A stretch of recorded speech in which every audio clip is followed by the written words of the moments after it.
मस्साजोगचे सरपंच संतोष देशमुखांच्या हत्येतील आरोपी वाल्मिक कराडशी असलेल्या जवळीकीमुळे मंत्री धनंजय मुंडे हे आता अडचणीत आलेत।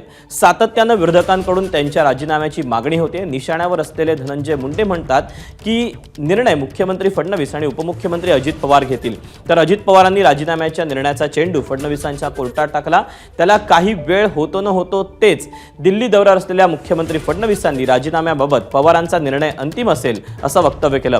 त्यामुळे महायुती सरकार राजीनाम्यावरून टोलवाटोलवी करत असल्याचा आरोप करण्यात येतोय।